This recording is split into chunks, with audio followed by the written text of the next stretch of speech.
all, let me say how glad I am to have had this opportunity to be invited by President John Pombe Magufuli to have this conversation. I was already in Kenya and I got a phone call to come back, and I did. And he is the first president in this continent who has taken the step to invite me at a very short notice to have a long conversation on Africa. I may have met other presidents, but this is unique.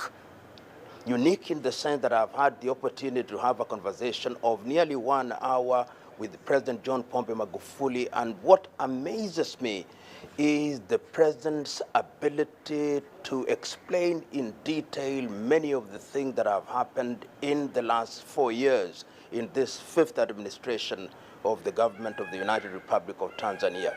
We have talked about what has happened in the area of infrastructure, what has happened in the education sector, what has happened in the health sector, what has happened in terms of international relations. And what has come out very clearly and what has impressed me is that the president has the pulse of the nation. He knows what is happening. He is able to state in detail what is happening in Iringa, what is happening in Mwanza, what is happening in Chalinze, what is happening in different sectors. And his appreciation of the fact that going forward, Africa can only realize her potential if her men and women are dedicated to do things that are in the best interest of the society. Some of the statistics that I've got from him, that when he assumed office, there were 20,000 ghost workers, 14,000 workers who did not have qualification. Once you have removed all these individuals from the payroll, that releases money for utilization in sectors that will benefit the society. I've also learned that in Tanzania, public workers now receive their salaries on the 23rd day of every month. And that is amazing. And as I've said, and I'll repeat again, when one is involved in such earth-moving changes, there'll be no shortage of people who will not see the beauty and the goodness of what is being done. But history is a fair judge. He is a judge that is able to identify the things that speak for themselves. So in the administration of President John Pombe Magufuli, what speaks for him, even if he chooses to remain silent? It is the bridges that have been built. They speak for him. It is the health facilities that have been built that speak for him. It is the increased enrollment in primary school and in universities that speak for him. It is the increment of the National Reserve that speaks for him. It is the efficiency with which funds are being utilized that speak for him. It is the discipline that now characterizes the conduct of the government of the United Republic of Tanzania that speak for him.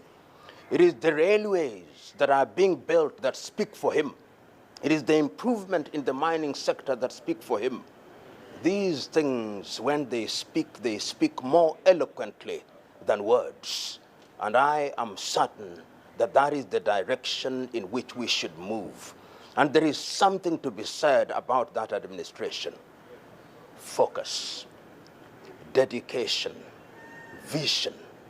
And that is what Africa needs. That, to me, is the trick that will move Africa from the muck and mire of lamentation to the hard ground of implementation and the improvement of the quality of people's lives. Because after all is said and done, what is the purpose of government?